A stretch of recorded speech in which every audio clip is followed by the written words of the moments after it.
Hello there, everybody. Welcome back to Star Wars Lads. Today we are going to be giving you guys a review of the latest Star Wars adult novel. This is Inquisitor, Rise of the Red Blade by Delilah S. Dawson, the author behind Phasma and Galaxy's Edge, Black Spire. This is her first work outside of that little Phasma duology, if you will.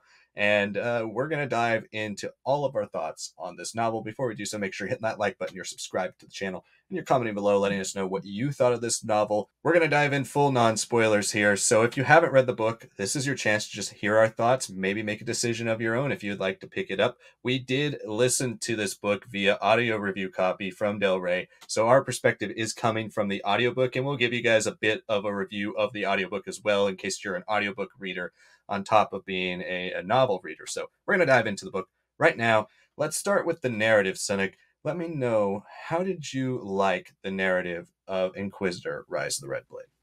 I liked it quite a bit. For me, a lot of the Star Wars books that I read, it's either all too much or it's unevenly paced. And I thought the pacing in this book was really strong.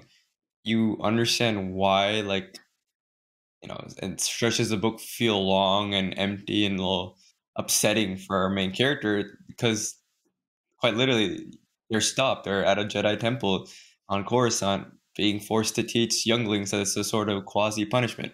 And then when they're out in public, when they're out doing stuff, when they're letting their truest feelings come out, that really pushes the narrative extremely quickly at times, especially when it's more of a battle. So I think Delilah absolutely nailed the pacing and the weight of the storytelling.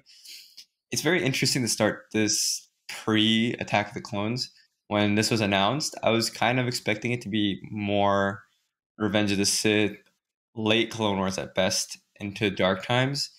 Obviously, there's a Dark Times material here, but I didn't expect to see so much development here. And I don't know. I think it's a fairly smart choice because you get to see Delilah's writing style really flourishes because she gets really into her character's mindset. She gets really into how one person's feelings or lack of feelings about something, confusion, starts pushing out further plot threads here, and how you can see things are added up, how some things are kind of broken apart.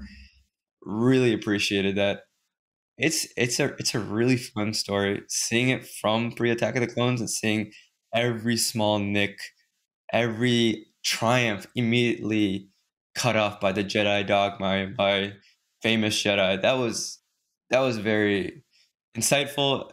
As a Mace Windu hater, absolutely another feather in my cap for why he's terrible with handling Jedi of this era and a hypocrite. But yeah, as a whole, great. I think once the stuff happens with Order 66, it's maybe a little quicker than where it was before. I was really enjoying a little bit more of the deliberate pacing. Yeah, I really like this. I think if you were interested by that one weird glimpse of a Black Twilight, red skin, dark haired girl, and the Dark Lords of the Sith comic had some other stuff in the comic, you're like, yeah, what were those Inquisitors up to before the death? This is a really strong starting point. I don't think it explains everything in the story with them, but it really shows why they're both so distinctly Inquisitors and why they're attracted in this very nefarious way. Great storyline as a whole. I'm more personally a fan of more of the first half or so because I think that stuff was unexpected for me. But everything else, even if it was a little bit understood already from other experiences with Inquisitors, I still think Delilah's writing style, the way she really takes these characters, was phenomenal. Yeah, to piggyback off of that, I did not read any summaries about this book. I didn't really know what it was about other than it was about Iskat Akaris, an Inquisitor we had seen in a short appearance in Darth Vader, Dark Lord of the Sith. And I did not expect this book to go all the way back to when she is a Padawan, pre-Geonosis, pre-Attack of the Clones battle in the arena. Like, all of that stuff was really interesting and fascinating. And when we start the novel, I thought this is just going to be kind of a short flashback phase, and we're going to get into the Inquisitor stuff faster than you expect, because the title of the book is Inquisitor, and we don't. And I think once I got used to that kind of the pacing of this book, the really for the first time seeing a full transition for a character from living, breathing Jedi to living, breathing Inquisitor. Like, we've seen Trilla, I think that's the closest comparison we can get, but it's mostly in flashback, her connection to the Jedi. Here we get to see her, Iskat, as a Jedi with her failings and her frustrations with the Jedi Order start to slowly transition into the Inquisitor we ultimately see her become. I thought that was really well written. Delilah S. Dawson, there is like a warning at the beginning of this book about the violence. Um, she is a wonderful violence writer. Like, she's meant to write dark side stuff. She wrote Phasma, and Phasma is also very gruesome, very violent, and very descriptive in its gore. So she fits right at home with this type of character. At times, I felt like it could be a bit repetitive in the internal monologue. Sometimes Iskat would do something and she would come to the same conclusion about her actions like four times, but we'd hear it in three or four different chapters or paragraphs where she'd be thinking back to a moment. This is a very, very self-conscious Jedi slash Inquisitor, maybe the most self-conscious Jedi we've ever seen, and she's constantly second guessing herself, second guessing her actions. What she's doing is it the right path? And with that, I think it's deliberately written, but sometimes for me it was like, okay, I get it. She's second guessing that scene from 6 chapters ago again. So anyway, some of those I had a bit of a pacing problem, I guess, with the repetitiveness sometimes, but it was deliberate. But like you said, Order 66, I did mark that as a turning point moment for me because I did feel like it was kind of abrupt. Everything after is a bit faster paced, and yeah, I think it's mostly because we already kind of know that she's an Inquisitor before the book starts, so you want to dive into what makes her an Inquisitor versus what she's doing as an Inquisitor, because that I think is probably a little less interesting in the grand scheme of things because we already know her ultimate outcome. It's how she makes it to the outcome. But the way Order 66 happens in this book without revealing any details, I thought was a very, very quick scene. It's a quick turn with a character who has second guessed herself like this entire book. She doesn't really second guess herself enough for me, I guess, post Order 66. And there is a turn there. I thought it was interesting, but the writing in general is very strong. The way Delilah S. Dawson works with words, she's a good wordsmith, very well describes action. And ultimately, I thought this book was well written and the narrative was strong, but it is, again, a character book first and foremost. So let's talk about those characters. We mentioned Iskat Akara. She is the main character. Pretty much the entire book is from her POV. We don't really get any scenes that aren't from her perspective, but we also get a few other characters spread throughout the book. Most people are here and there throughout the book, but one of the main consistent, constant characters is the other Inquisitor, like you mentioned, the Black Twi'lek from the Darth Vader Dark Lord of the Sith comic book, and his name is Tuwalin. So those are the two main characters we got here. Sanak, what were your thoughts on those two characters or any other ones that stood out to you throughout this novel? I think for me, Chuan, especially, just based on the visual look, I was expecting a little bit more of that personality to be a little bit more distinct immediately. It's very interesting to see we have a very self-critical, self-edited character who's always looking back at moments and like, that was not right, or I have to school my face better, something like that. Talon is the only one that she really wants to be open with, be herself with, and yet he's in some ways even more insecure. He's even more like, I have to follow the dogma. I have to keep myself away from you because this is for the best for my development to really understand what it means to be a Jedi during war and stuff like that. So Talon was interesting for me in that sense because his personality is kind of came and went, especially in that first half. It's that really after Order 66 that I'm like, okay, a little bit more stable. I can kind of understand what's going there. It's a tough one because I think my next most interesting character was also Sember for being that perspective at the Attack of the Clones timeline a little bit into the Battle of Geonosis where she dies. She kind of opens up the Pandora's box of like, okay, this is another person of your species, Farah. Like, oh, I'm supposed to protect her, all this and that. Probably not this. She's got all these flaws. Like, it's hilarious to me to see that character, even in death, still criticizing her Padawan, like, ah, she still is like so angry. She's trying so hard, but she's still bad at it. It's like, oh, wow, I can see how all these characters, especially Sember, for being a constant presence, broke her down, like made her so upset that the turn was almost too easy for her, right? It was just like uncouple the last chains that she's been fighting so hard against, especially as she became more of a Jedi Knight. I don't know if I would necessarily say I love Iskat. I think I like her a lot more as a Jedi Knight during her Jedi storyline because there's still that hope that maybe she could hold back. Maybe it is that maybe going to this dark side so easily is just a way for her to improve herself, and then eventually she's still that good person. But she's not, and that turn is concrete. It's just a little too fast for me. And this one wasn't necessarily because of, like, an immediate overwhelming trauma. This was just how, like, the Jedi Order's dogma and structure chips away at you. Even the best people, we and all these Jedi that we hear, Adigalia and all these people that are in her circle that she has positive experiences with, she also has negative ones, and seeing them chip back at Iskat is pretty interesting. Also, a slight Kiadi hater, so I liked his scene where he just raised his tufted white eyebrow, and Iskat was like immediate, like, "Oh, I've done something wrong. I said the wrong thing here to another Jedi Master." So I guess that's probably the best part about her character. She's always finds a way to blame someone else and be upset with that. And I'm not saying that she doesn't have the experiences to justify that, but it's almost too easy the way she went about it. So I say those are my top three. The other ones kind of came and went. There was that Hiso guy who wasn't a Jedi near the temple. Was in some ways kind of like pushing her towards becoming that version that she loved, the one that kills, the one that's a machine, the one that she doesn't want to admit immediately, but loves being. I wish there was a little bit more of that. I think that was really fun to see, but by the second half of the story, it's kind of gone.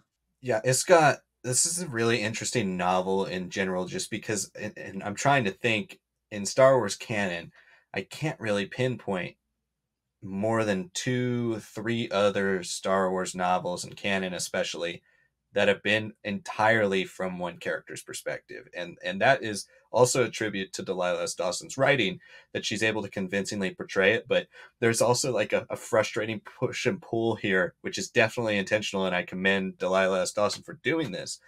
It's because we know how other characters are perceived throughout this entire story, right? We know how Obi-Wan is perceived in the films. We know how Mace Windu or Yoda or Kiadi or Adigalia, or characters like you're mentioning, Eth Koth, are portrayed in other media, but yet we see this all from Iskat's perspective, and we want to all kind of slap her and go, look at it from the like this other way, get your head like snap out of it and see the other side. And I think that's something that's so interesting about this novel and about her as a character is we really live and breathe her. And I thought she was really well written. Again, like I said, she's very self-conscious and insecure, and at times that can be grating on the reader, but it is also intentional, and we're supposed to be feeling those insecurities and being frustrated with how self-conscious Scott is, and then see her transform from completely insecure about every little action she makes into the very self-aware, powerful, strong, independent Inquisitor. And I thought that arc worked really, really well. I do think Twallen was the most interesting character, especially a lot of what is not written.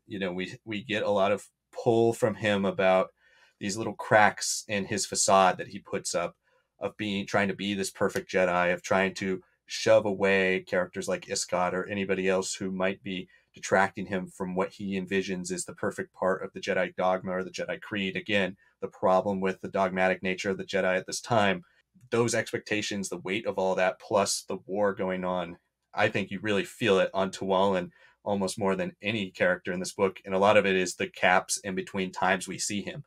And I thought that worked really well. He's a character that now I would love to see Delilah S. Dawson write maybe a companion novella. It doesn't have to be as long as this one, because this is a fairly long book, and I enjoyed always catching up with that character. So both characters I thought were fascinating, but Iskat is the one that both stands out, but also feels like there's the least to talk about with her because we feel her all the whole book, right? She's there all the time. She doesn't have that like one big punch, that big impact, where Twelin has those more sporadic scenes. So when he does something that's unexpected, we don't see it coming as much as we see Iskat coming because we see every single thing she thinks about.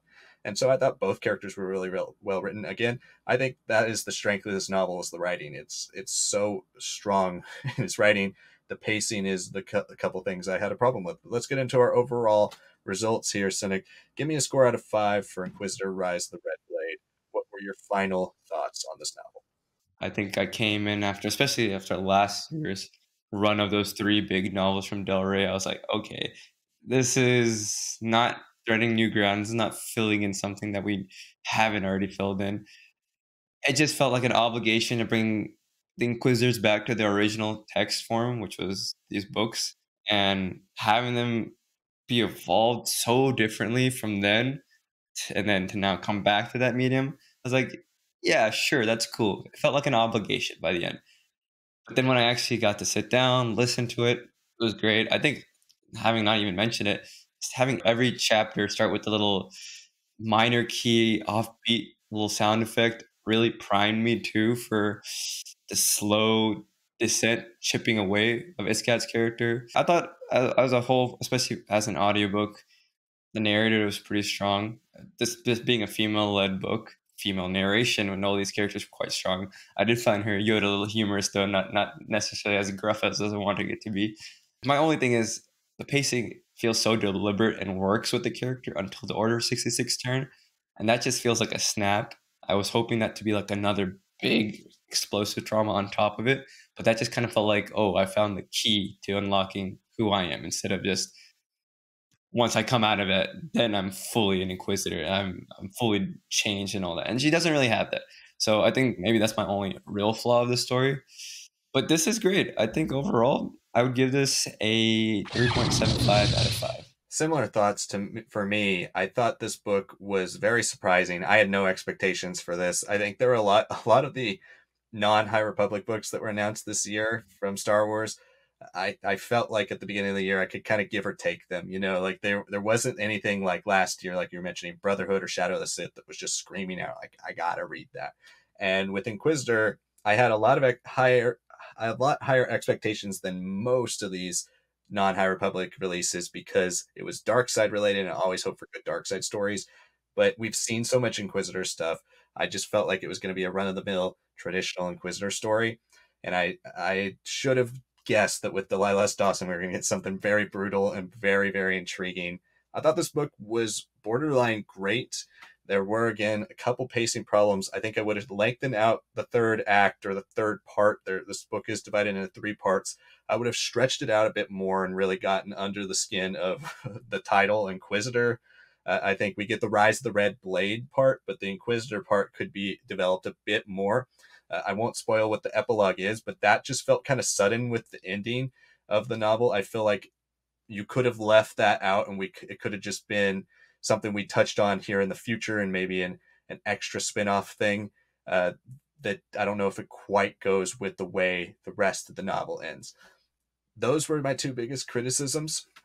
Other than that, extremely good writing. So yeah, I'm struggling. I think I want to give it I think I want to get a 3.85. Just going to go slightly up from you. I'm really close to a 4, honestly, because this book really surprised me. But there were a couple things that I think overall I can't put it as high as some of the other things I've given a 4 in the past. But I would highly recommend you read this. And again, the audiobook is very good. I wouldn't say it's more exceptional than other audiobooks I've listened to, but it's definitely on par with most of the high quality that Del Rey audio department puts out. It is always very, very good. So if you're interested in checking it out, make sure you do so. Inquisitor: The Rise of the Red Blade is a very good novel and a good one to read during your summer if you'd like to check out a Star Wars book. But that's going to do it for our review here of this novel. Thank you so much for watching. We just wrapped up our coverage for the High Republic Phase 2. We have so much stuff out. If you're interested in Star Wars books and you're just finding this for the first time, check out our High Republic playlist for Phase 2. We did a full reading guide for Phase 2 and Phase 1. We did reviews of every single thing in Phase 2, so check all that out. We also have reviews for pretty much every single Star Wars book that comes out. So if you're interested in Star Wars novels, and you want to see more from us, more reviews from us, make sure you subscribe to the channel. Also, comment below if you've read this novel. Let us know what you thought. If you haven't, let us know if you're going to pick it up. Thank you so much for watching. We'll see you all next time.